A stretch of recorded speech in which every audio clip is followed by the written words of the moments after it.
नमस्कार जी। आज हम एक बहुत ही दिलचस्प विषय पर गहराई से बात करने वाले हैं, हनुमान जी की गाथा। जी। हमारे पास कुछ कथात्मक स्रोत हैं और हमारा मकसद है कि इनसे ज्ञान और जो जरूरी बातें हैं उनको समझें।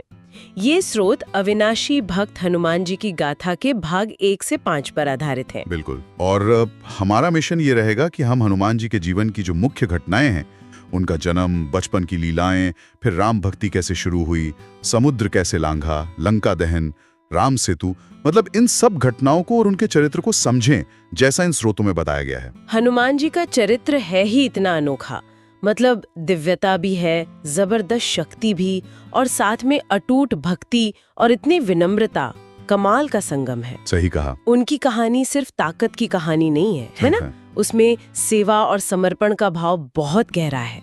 तो चले शुरू करें। हाँ, जरूर। उनकी कहानी वाकई प्रेरणा देती है और शुरुआत उनके जन्म की दिव्यता से ही करते हैं, जैसा इन स्रोतों में है। हाँ, तो कथाओं में आता है कि उनके पिता वानरराज केसरी थे और माता अंजना।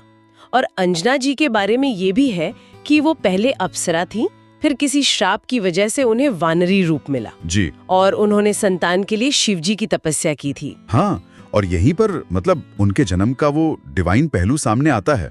कहते हैं कि वायुदेव ने शिव जी का तेज अंजना जी के गर्भ तक पहुंचाया। अच्छा, इसीलिए हनुमान जी वायुपुत्र कहलाते हैं।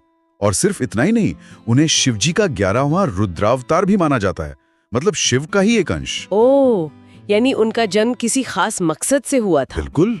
और बचपन का वो किस्सा तो सबको पता ही है, जब उन्होंने सूरज को फल समझ लिया था। हाँ, लाल पका हुआ फल समझकर वो उसे खाने उड़ गए थे।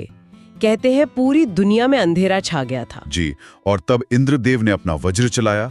वो वज्र उनकी ठोड़ी पर लगा, जिसे हनु कहते हैं। इसीलिए हनुमान नाम पड़ा। बिल्कुल। और इस पर वायुदेव इतने नाराज हुए कि उन्होंने हवा रोक दी।